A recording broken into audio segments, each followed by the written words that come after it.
nnyo nnyini ddala. Ebintu bingi ebigenda maaso mu ggwanga. Eggwanga Uganda lirimu ebintu bingi ebigenda maaso. Ensi bye yeetaaga okumanya naye ng'ekisinga obukulu kwe kusika omuguwa n'embiranye eriwo osaawa zino mu kibiina kiri ekya NUP ku ani afunye kaadi, ani tafunye kaadi, ani tegeeza tiketi, ani alina okuweebwa, ani atalina kuweebwa. Tugenda kulaba akalulu ka Kampala naddala mu bibuga Kampala n'ebibuga ebirala kyensuubira kagenda kubeera hoti nnyo. Bwe babadde mu kuziika eyaliko meeya wa Kampala ntegeeza mugenzi Seya Sebaggala, Bobi Wine yayogedde ebintu bingi naye kyasinze oboolyawo okwata omubabiro abantu kye batunuulidde nnyo kwe kugamba nti akalulu ak'obwa Lord Mayor oba ekifo ky'obwa Lord Mayor ku mulundi guno ayagala ate kibeeremu mukyala. Ekifo ekyabwa Lord Mayor ayagala kibeeremu mukyala. Ekyo kitegeeza ki? Ekyo kansooke nkireke kanyanirize. Abubeka Kawalya Haji tuli naye essaawa zino yagambye nti nedda ekyokubeera sipiika ow'ekibuga kankireke, njagala kiikirira abantu ba Lubaga North. Era mwalabye okusika omuguwa okw'amaanyi okwabaddewo kwani gwe bawa tiketi eya NUP kuye n'omubaka kati atuula mu kifo ekyo Moses Kasibanti. Kasibanti byayogedde ku wiikendi mwabiwulidde. Katuze wa Kawalya sooka otubuuzeeko, tuli bitereevu ku Soul TV. Neyanza muganda wange Mutebi okuba nti mpeereddwa omukisa okujja nembeerako n'abalabi ba Salt Media okusinga ddala Salt TV. Era njagala okwebaza buli omu gyatuusaako engalo abayikyalinamu obuzibu bw'obulwadde n'abo abaviiriddwako abantu. Mukama Katonda abagumye n'abavudde eggulo mu kuziika mukadde waffe Alhaji Nassan Tegese Baggala ababadde bakulembeddwa His Excellence Kyagulanyi Ssentamu wabo tumanyi nga Bobi Wine mukulika eyo naye ate eggwanga lirina okusigala nga litambula mu maaso. Era nga mwana Mutebi bwategeezezza kana akaseera kakanayo kyani tuli mu kaseera akazibu ennyo. Bannayuganda bwe batutunuulidde nnyo ki ekiddako kiki ekiri mu maaso naye ng'ate ffe tetujja kuwa kutegeeza abantu nti okwawukanako ne bulijjo ti omulundi guno tuli mu lya ddala tugezaako okulaba nti bannayuganda beebanjiza obuwanguzi bwabwe. Kuba ebbanga lyonna bannayuganda tubadde akalulu tukasuula tukawangula naye ne tubulwako abantu abasobola okumandinga obuwanguzi obwo okulaba nti tubutuukako. So processes zino ze mulaba ezigenda mu maaso zisookedde mu kibiina kyaffe kya National Unity Platforms okuba nti tusalawo ani atwala tiketi mu buli kifo kyonna mu ggwanga. Nze njagala okusooka okusiima ekibiina kyange kya National Unity Platform nti for the first time ndabye ku Uganda nga buli kifo tulinamu candidate. Bw'otunuulira obululu obusembayo ndowooza bulunga bwa mirundi esatu twabadde nga tuyingira akalulu nga osanga ebifo nga 8 nga abantu bali unopposed ng'ate ba NRM. Ne nja kusiima National Unity Platform essaawa zino wenjogerera buli kifo mu ggwanga tulinawo candidate. Ate ekyo kiba kitegeeza ki? Nti bakamanda olwo bawera oba constituency eno kasa tugikwasa omuntu yenna abakamanda wa constituency eyo mu lutabalo olwo tuba tugendamu. Oli of course oyogedde ku nsonga eziriwo mu kulaajana obaoli awo abamu bagenda kugwamu n'ensa boogera ebitali bituufu oba ffe tukkiriza nti ekibiina bwe kikolebwa kibeera ne systems ezaakyo. Ate ekirala sandyagadde kuwulira kintu kyonna nti omuntu oyingira ekibiina nti gwobeera munene nnyo nti democracy takukolako oba okusalawo kwonna gwolina okunyigiriza. So nze ngenda kusingira ddala mu constituency yaffe wano ye Lubaga North. Twali mu process okulaba nti akwata tiketi ani. Twasooka kubeera abantu 4. Twali nze Kawalya Abubeka nga tulina muganda wange Luwa Henry, waliwo Mubiru James, tuba tuli awo ne muganda waffe Kasibante Moses najja n'atwegattako. Naye nze ganze atatya kuvuganya kuba nze nzikiriza mu nsi nti Katonda yalonda abakulembeze. Ate ebiseera ebisinga abakulembeze bwe baba balondeddwa balina kuba ekyakulabirako eri abo bye baba baweereza. So njagala obategeeza nti nze nganze nayingira process eno nga kiri kimu bwe kiti nti bwe sifuna tiketi nja kuwagira oyo yenna bwe banaaba bagiwadde. So nabadde so disappointed mu muganda wange naye ate nze sigenda kwogera ku byayogeddeko kuba omuntu yenna ali focused. Omuntu ali focused essaawa zino tasobola kwogera ku kibiina kye kyakiririzaamu kuba oba omanye nti wayingira NUP ng'ogikiririzaamu wali badde nosooka n'osengejja ku kiki ogenda okwogera. So nze njagala okutegeeza Banalubaga North nti muganda waffe tuba twetaaga kufuna abasawo kumukansolinga ndowooza kana akaseera kaali mukazibu just yeetaaga kufuna kansolingi era nga mukama waffe Kyagulanyi Ssentamugazi atugamba nti ebintu ebitalina makulu tetugenda kubiwa makulu. Bw'obanga osalira ekibiina kye wayingira nga mu mutima ogamba okyagadde n'okisalira omusango just because tebakuwadde mukisa gwa commanding a constituency then naawe olwo tuba tutandisa okubuusabuusa. Kiba kitegeeza nti abantu bye babadde batugamba ebbanga lyonna ebyokuba nti abakulembeze baffe abamu babadde bakuuma bifo byabwe nga babikuumira ku opposition nga bo balowooza tugenda kubeera ku opposition paka ensi lweriggwawo. Ffe kyetuliko twagala kubeera mu bukulembeze ng'ate ekibiina ekiri mu buyinza kyekibiina ekyaffe kya National Unity Platform. So saagala muntu awaalaale bw'oyogera ku ba incumbents mu ggwanga bangi National Unity Platform yabakomezaawo abawadde basaanidde. Era oli bw'aba teyafunye kitegeeza nti process teyagiyise mu bangi bafunye era wenjogerera nabo tuli nabo mu kibiina kyaffe kya National Unity Platform. So sijja kukozesa kyakusika muguwa ate era n'ekibiina kyennyini kyateekawo enkola nti oyo yenna alina abatamatidde na process egenda mu maaso asobola okukola apiiru oba na petitioninga ne tonaba kuwandiikayo yadde n'akawandiiko konna aka sentences 2 oba 3 n'otandikira mu complaininga nze ndowooza wabaawo ekikyamu. Naye ate waliwo kye tuyita diversion nti bwe tunaatandika okudda mu butalotalo obutono ng'obwo tujja kumaliriza tuvudde ku mulamwa. Nze sisobola kuva ku mulamwa era ngenda kusaba Bannayuganda bonna okusingira ddala Banalubaga North wano wengenda okomandinga nti olutalo lunene lwa kukyusa gavumenti eno. Kujjako gavumenti y'abano bamusubira mu bbwa tuleete gavumenti ey'abantu abantu bagenda okwelondera omukulembeze waabwe nga tetuyise mu kuyiwa musaayi. So tetusobola kuva ku kino ababaddewo ebyabwe babikoze naye bakkirize bw'oba tebaweereddwa omukisa kuddamu komandinga bakkirize badde mabega waffe. So wempitira abo bonna bw'obanga babadde mu process n'otayitawo jangu otwegatteko tutambule. Lwaki bo balowooza nti okubeera mu struggle eno olina kuba na kifo ne bw'oba tolina na kifo. Tulabye abantu bangi mu nsi yonna nga oli talina kifo. Bw'otunulira revolution yali e Sudan abasajja abagiteekamu amaanyi baali tebagala na kufuuka ba president nga ate balina mu bizinesi zaabwe beekolera byabwe birala nnyo naye olw'okuba nti baali baagala ensi yaabwe baamaliriza bakoze kye balina okukola okulaba nti obukulembeze bukyuka. So bwe tunadda mu muzannyo ogw'okulowooza nti ababadde mu paalamenti oba ababadde mu kanso zonna mu ggwanga be balina okusigala nga be bali mu byobufuzi bya Uganda nze ndowooza ekijja kuba kikyamu nti kati twetaaga abantu abaagala ekintu nga bakyagala ku mutima ate nga basobola n'okwerekereza. So that is why olaba nti wano nze Kawalya abadde bangoberera entambula yange n'abantu kuba togenda komandinga abantu bale tobabeeramu. Kyo njagala okukakasa nti press conference gye walabye yeesoose okubeera mu constituency eno mu myaka 5 ate yazze nga yakuyomba. Singa yazze nga yakunga Abannayuganda ku butya bwe tugenda okwenunula kitwali badde tukitegeera naye yazze nga yakuyomba nebuuza lwaki bulijjo bwezi kyo zibadde tezikubwa. So nze saakiwadde makulu era sijja kukimalirako biseera.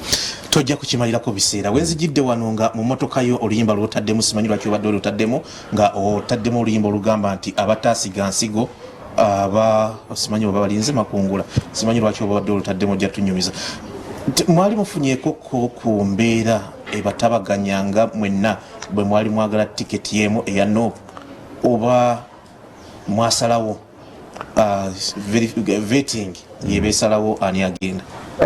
Of course wetwamala okwapplyinga waliwo processes za mirundi 3. Eyasooka harmonization bagikwasa abakadde baffe abali in charge of Buganda. Kuba oyogera ku Buganda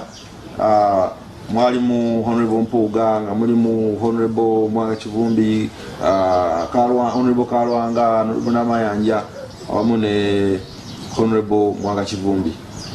ne Segona naye yaliko. So bwe bateekawo komiti eyo twatulanga kabuusu ku regional offices eza Buganda ninga ne bagezaako harmonizinga. Twagenda okuva harmonization eno nga baganda baffe babiri Lubowa Henry ne Mubiru nga bavuddemu. So fe twatuuka ku level yaffe ababiri ne twogera nga buli omu alina okulaga lwaki alina okubeerawo. Kuba ekisooka nze essaawa zino mbaddewo ng'omukulembeze era almost mu kifo kyekimu. Muganda wange naye abaddewo nga incumbent abaddewo n'emyaka 10 ate nze ebimu ku byesikirizigana nabyo emukulembeze okumamira office n'agimamira emyaka egisooka mu 10 era twagenda okumaliriza n'ensonga zange nzibawadde mbaddewo emyaka 5 wano sikirabamu na buzibu kwa upgradinga nga kati kanve ku kino nzire ku kino naye twagenda okukizuula nti muganda wange mu harmonization ye kimu kye yali agamba nti muyambe muwe ekisanja ekisembayo kati tetunoonya bisanja bisembayo olutalo lunene seetegese mbadde nsaba ondeke nkuleke ekisanja ekijja bino si byakuleka era lumu yaŋŋamba nako n'aŋŋamba nti nze ngezaako kwevadinga territory ye mu byobufuzi tetuzimba empires ebyo byaliwo mu mirembe gyadda nnyo noga nti gogenda kuzimba empire yo nti ogenda kubeerawo so twagenda okuva mu process eya Buganda nga tewali na success yonna egisalinga wano mu Buganda so ne tugenda mu process ezibbiri ezibadde zisembayo ye process ekibiina ki identifying abantu ne kibasindika ku ground ne balaba ani asaanidde okubeera omubaka w'abantu oba n'asaanidde okubeera kamanda wa revolution eno ffe gye tugendamu ne bakola opinion polls twagenda omaliriza nga watu waliwo ne vetting bakuyita pano nosanga pano y'abantu 5 plus ningo olina okunnyonnyola lwaki gw'olaba gw'osaanidde okuba so ebyo byonna tubiyiseemu naye ate era nze nyala okutegeeza siri wa bulijjo kubanga nze nkukakasa nti vetting ebintu by'okuvuganya mbyagala ne bw'oba munene otya kasita abanga ekifo weekiri nga nyina qualifications ezikibeerako nja kujja tuvuganye bwompangula nkuwagire so sisobola kublaminga kibiina kyange ekya National Unity Platform kuba kikoze kyekirina okukola naye oli omuntu bw'oba tofunye mukisa balala gwe bafunye nze ndowooza si kirungi kuvaayo kutandika kulwana naye tenkola eyo tubadde tugiraba mulimu bannaffe ababa gye bavudde abamu babadde balinamu kasindrome akakokuba nga balowooza bo banene nnyo tebogerwako ba independent simanyi sibayi waliwo abagala n'okutambuza politics ono tugamba nti ali uncivilized politics of backwardness nokere nchano kwata politics no layenga nnyo ku ddiini ne mu mawanga nze nga kawali ekyo sikikkiriza sisobola kutambuliza politics mu ggwanga na ddiini kuba buli otandika okudda kwebintu obuyinza buba bweyongezi naye tulina okuba n'ensonga ez'essimba lwaki tulowooza fe abakulembeze abasaanidde so twagenza okubivaamu nga nfunye omukisa okomandinga nze nongamba abantu saafunye flaga nafunye mukisa gwa komandinga abantu mu constituency eno kuba ebyo ebya flaga kiba kyange eyo tiketi ebegenda koma kunze naye tiketi takoma kunze ekoma kuba na Lubaga North so ekibiina kikoze ekirina okukola naye bye mulaba biraga birowoozo na bigendererwa by'abamu abakulembeze bitwale tuwa ekitiibwa wano mu ggwanga gwe mu lunaku lumu oba tufunye mukisa n'okyakyala n'oyogera kino ne kiri so kitegeeza nti era bebamu ababadde bagenda okujja okusombowa pulezidenti waffe Bobi Wine nga bwe baali bajja beegonza naye nga balina ebigendererwa byabwe ebitali bituufu kituufu ebyogerwa nti mu kuvetinga ali akasente akayitingana bituufu oba bigambo byabo ababeera basuuliddwa era tebagaana wabeerawo excuses zijja kujja singa kati kyagamba n'abalala abafunye ba incumbent ti bataddeyo sente then nawe kitegeeza naye yatali kuba alwadde lukwesikwesi ekyo kike omuntu yenna akyogera that means ye yakikoze kubanga nze njala okukakasa saalabe ku sente bwe zisinganangalo omuntu ayogera ekyo ebeera excuse kwekwasa naye bwabanga ye omuntu abadde mu parliament emyaka 10 teyasobodde kikola ate namala n'akyogerako nze I believe alina okubanga yakikoze nebitatambula bulungi naye nga njagala okubawulira ali wano alaba Salt TV nti ffe mu National Unity Platform ebimu ku bintu values zetuyina zeturespectinga waliwo kyetuyita integrity kitambulira mu bwesimbu omuntu omwesimbu tasobola kukola kintu ng'asubiramu ssente so njagala abantu bategeere bino oli bw'aba akyogeranga ye ate bw'akyogera akuba ne bakoliigi baafunye kuba mulimu ababaka ababaddeyo nga baafunye saalyagadde muntu kutatana kibiina kyaffe naye era mulimu abantu nga ne bwe baali mu DP naye baataataaganyayo bebodya okusanga nga abadde ku independent ebbanga lyonna so kitegeeza character eyo syndrome egenda ekula time with time neffe ewaffe either be with us or not tetulimu bino nti okugula okumu kuli eno okulala kuli eno era omukulu mukama afaza akyogera kitosobola kubeera mu kibiina eno oba nobeera n'endowooza ya independent ng'ate olina eno so n'ekirala nadyagadde abantu abalaba bategeere gwoba omanyi oli w'amaanyi lwaki ozze n'oyingira mu process zonna mu NUP kitegeeza nti amaanyi go tokyageesiga nze nagamba abantu sisobola kwesimbawo independent because amaanyi gange ngaina nga ekibiina ntambudde ne ttiimu ey'ekibiina ekya National Unity Platform kuba bannayuganda gye baagala era nze njagala okubuulira nti nze nsaavinze bulungi mu kitundu kyange kino ekya Lubaga North naye era otuuka abaana ne bagamba tukwagala naye tukwagala ng'oline mukamfe Bobi Wine so nze nayingira nga ntunuulidde ekituli kimu bwe nfuna tiketi ndi mu kalulu bwe sigifuna mpagira n'abagifunye so nze ndowooza omuntu omwesimbwe saa zino waba alina okulabika era ekibuuzo ekyo ne mu vetting kibadde kitubuuzibwa nti singa tofuna tiketi kiki kyozaako zinabagamba nze bwe sifuna tiketi ku lwalaavu gye nnyina ku National Unity Platform sisobola kugibetrayinga kujja kwesimbawo nga independent era omuntu yonna abadde ng'ali mu processes zaffe z'NUP najja independent kitegeezo yali azze nga yeenoonyeza bibye so ebyokugaa nti okutabaganya ebyo byakolebwa bye byasookera ddala n'olwokuba nti abantu bajja nga balina ebigendererwa ebyabwe basigala bagamba bwe sifuna nja kusigala mu kalulu bannayuganda abalonzi mu Lubaga North bakwesiga ne bakusindika ku City Hall nga Lord Councillor waabwe kyemanyi osaavinze bulungi akubangira ti wabayiwa mu bato eyabwa okufuna ekitiibwa ekyo ekyokubeera speaker oba asoose mu Lord Mayor yali y'amaanyi era wayolesa amaanyi mayitirivu nnyo wakati era mu kusika omuguwa n'ebikono ebyaliwo kiki oba speaker obukoledde tobugimiza mbooge n'ogamba kanzire ku parliament oba yiye oba oyagala kutuuka ku kiri ekirooto kyo oba speaker eyo project bugenda otondebwawo olwedde twali mu kisanja nga kitambula ate nze sikyusa bigambo byange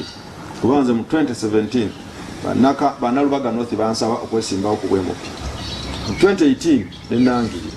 wa speaker tubulonze wano mu 2020 mu March so njagala ali yategeere byo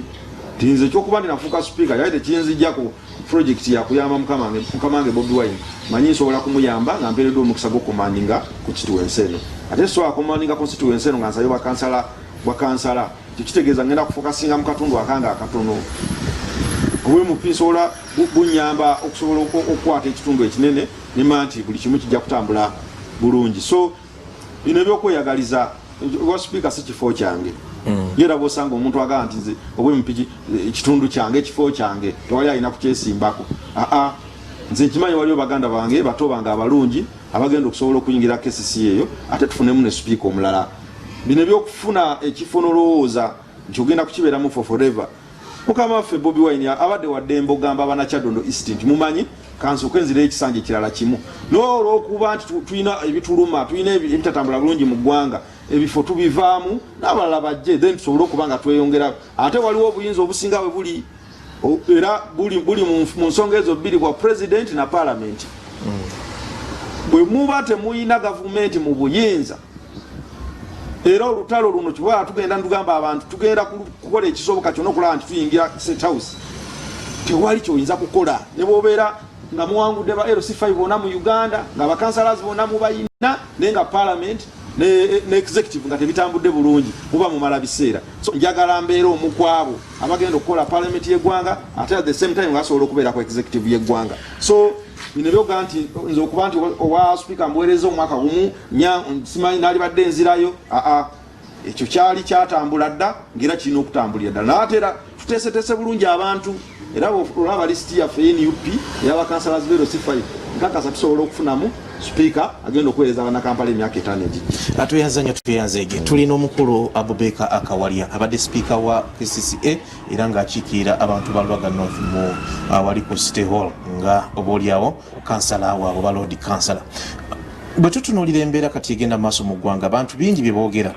era ne Kasiba nti bwe yabadde ayogera ebimu yabikoonyeeko kubanga njagala tutaanye olunaku olwaleero ebimu ku bye boogera nti omwana atandise okwetegekera entebe mbu bwe boogera omwana tutegeeza jeno Kayine Rugaba Muhoozi atandise okwetegekera entebe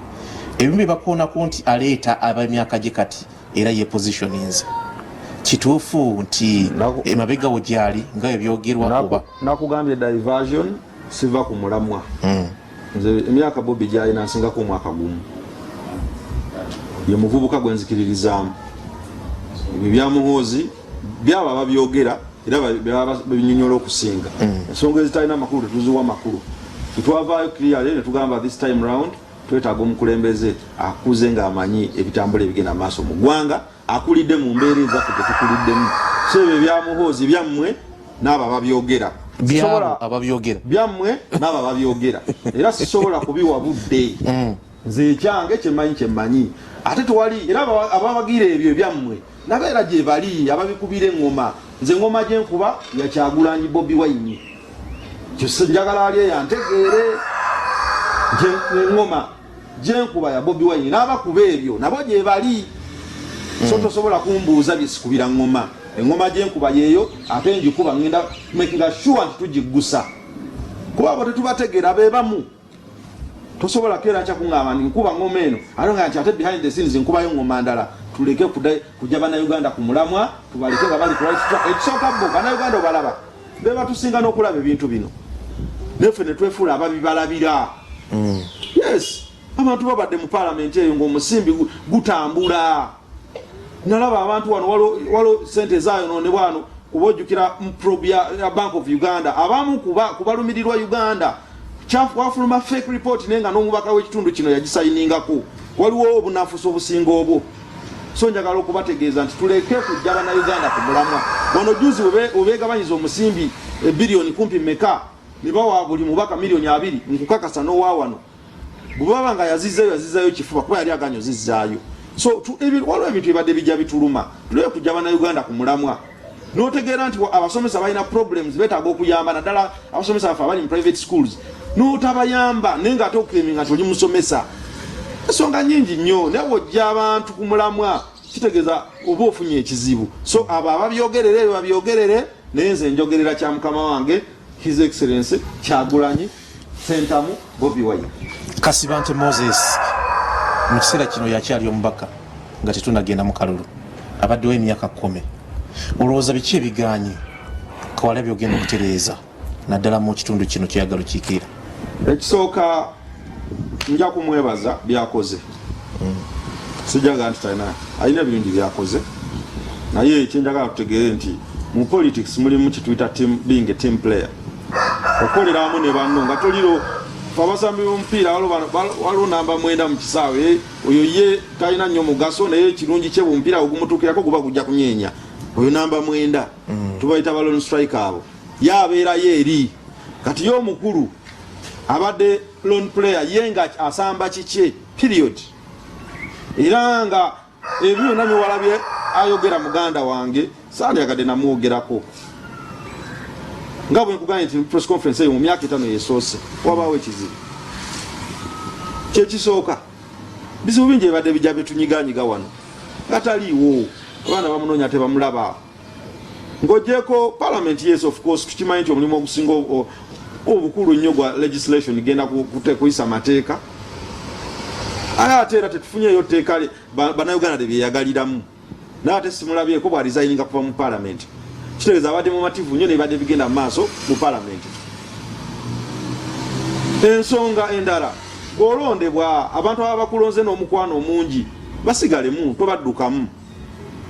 kuba Mwene Museveni abadde ngajja atugamba nti Bannayuganda Bannakampala ne Bannawakiso balonda bubi ensonga lwaki ne services tebazifuna ate gwe naawe gwe balonze nga baagala naawe n'obula n'olabika nga wabula emyezi 6 oba 5 kati gwolowooza nti ebina bitambudde bulungi ate njagala okutegeeza nti tewali muganda wange kyakoze kyekisobola kukola tewali naye tukkirize nti n'emyaka 10 n'alimye awagonda bajjajjaffe bagera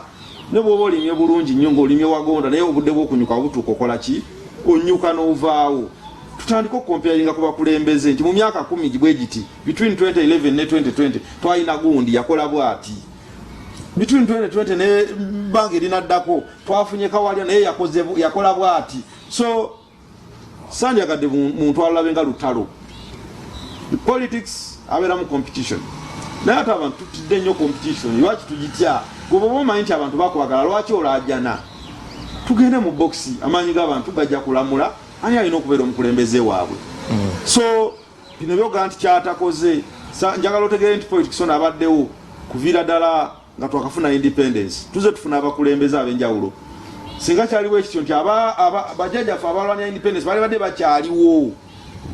naye baavaawo ne wajja wabeerawo generations endala kati woba baddewo emyaka 10 lwaki okifunamu obuzibu okuvaawo then n'abakulembeze abalala nabo bajje bakole so bino ebyoga nti kyatakoze politics is a continuational process nti tukola n'abalala ne bajja ne bakola bw'otandika oga nti kyotakoze obanga agamba nti tuwaloka breed kaba Museveni abalala abajja mu Uganda eno osanga omubaka parliament agakwera mu parliament for 30 years fata abamu kye tugaana nti weereza oveewo n'abalala nabo bakole ki bajje baweereze so ekibuuzo ekyo nze ndowooza mu generation tekyapulayinga nti kiki kyatakoze then bw'aba akoze ebirungi abeerewo for forever mu America twalaba Obama yaweereza bulungi ate yajja muto era fe abamu twali agadde twagalanya afune ekisanja n'ekirala naye olw'okuba demokrasi ono yali tamukkiriza era yaweereza ebisanja biri n'atambula n'akola ki lwaki Africans naddala Bannayuganda in particular bafuna obuzibu obw'okubakyekingamu oba nze bwonkucekinga n'onnemerera nja kumanya nti okyali mulungi abantu bakwagala naye ate bw'ompulira nti nzija okucekinga ate n'otandika okulajana n'otandika okukozesa malisi ne propaganda zikakasa tuba tuvudde ku mulamwa so ebyo tebijja kutulya atakoledde bantu oba aluddeyo mujja kutuyamba tewali gwe tutagenda kulumba ne bona abaani akawalya nga tunatera okumaliriza ennoma ebbiri mu Lubaga North bwe zitandika okutomeregana oba okwekuba oba okulwanagana olowooza enduusi eri sayidi eri ezitunuulira eba tetandika kuba ntoli tebakulimba kati constituency eno njagala oginoonyereze buli kalulu ebamu n'abantu ababiri ab'ekyekinga kize kitambula ate Bannalubaga bo tuba twakakayingirawe bati baba bakola de decision oli munnamawulire anoonyereza nkuwadde homework genda onoonyereze mu constituency nebigenda mu maaso ate nga constituency mwenkulidde njagala okukakasa nti twalabye akamyufu k'NRM Lubaga North nina abalonzi emitwalo 14 plus tunula mu records NRM yawezeza omutwalo gw'obululu simanyi ekyo nkikubuuza genda okinoonyereze so ekyo kibuuzo tosobola kukimbuuza mu Lubaga North kyapulayinga kigenda ku applyinga walala ate ne mu Kampala muno tekirina constituency kigenda ku applyingamu Bannalubaga baba bamanyi munnaabwe gwe bagenda okulonda era enjogera ejja mba n'ab'emitima eminafu abatiitizi naye nze nyina okukkiriza nti constituency eno yasalawo dda nze nkuwaddeho mwaka sigenda kweyogerako funa obudde oyitemu miruka giri 5 si mingi nnyo actually noza mu Kampala ffe tusinga n'emiruka emitono njagala ofuna obudde oyitemu olabe ekigenda mu maaso so bino ebyokuddaanoga nti ennuma ebbiri wedde ezo ziri sorted actually nze focus yange starting next week kuba nominatinga nga 12 next week ejja kubeera Monday lwentandika campaign yange ate campaign eyo focus yange nyitadde candidate NRM tebakulimba nti era bino mbikomeza na lwaleero era bw'olijjano ng'obimbuza sijja biddamu biriwa bino ebyombuuza ebyabana abakyakyala njagala kutwalawo NRM nga taguddeyo naye wanabeerawo press conference endala eyokubiri twogera between me ne candidate NRM because kati bata eri wano eri mu ggwanga Uganda eri between National Unity Platform ne NRM independent tegala kumanya tonyumya naawe independent namna gani independent ate yaze mu NUP ate ne biremerera ate nayagala atadde mu independent aba China amakulu ojefunye rwanka so kyekugamba nze focus yange eri ku NRM because yeneme weggwanga kati bali abalala yo bana abagala kulumba ate America kwanze kati ndi America tebagirumba NUP kati ye super power mu Uganda so bwetunaddamu ebyo by'omuzannyo nze malira obudde ku bano baferia ekyo kijja kuba kikyamu nnyo era njagala okutegeeza starting next week olutalo lwange luli kulwanyisa candidate owa NRM tumalirize leero linayo kaki olwaleero batabani bange baganda bange bonna babadde bambuuza tiketi yo twagifunye abantu betaaga okukakasa ddala tugirina era waliwo kyetufumba ekyokulaba nti kitayitamu kumbuuze ku baganda bange tulina ne bakansala baffe abanominatinga nabo abantu babere nga babalaba nga babategeera era olunaku lwaleero enda kubanga tuyitayitamu mu constituency yaffe nga tubuuza ku bantu katonotono era saawa yonna yonna tujja kuba tusimbula tugende